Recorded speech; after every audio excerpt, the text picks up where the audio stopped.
revive this not working laptop RAM?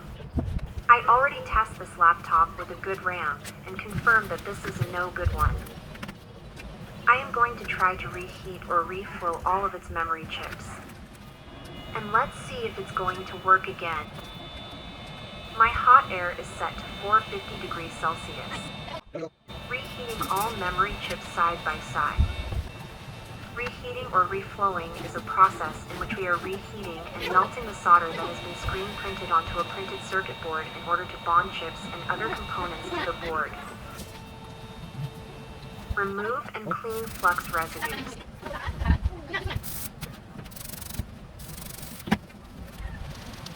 Especially this gold-plated contacts. Now we test again if is this going to work. And boom! Luckily, we make this work again. Alright.